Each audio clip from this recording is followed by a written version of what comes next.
Good evening. This is Andrea Hall at Miami-Dade Police Processing Center with a WCNU exclusive. A local plastic surgeon, Dr. Christian Troy, has been arrested on suspicion of being the carver.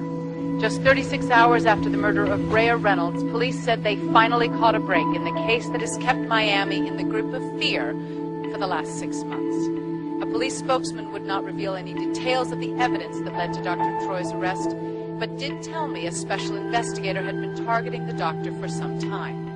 An ironic twist in this arrest is that it was Dr. Troy, part of the surgery team of McNamara Troy, who had volunteered to repair the faces of the victims he allegedly carved. A few of those women who were contacted for a reaction to the news refused to comment at this time. Without a doubt, local reaction in the Miami area is one of relief and...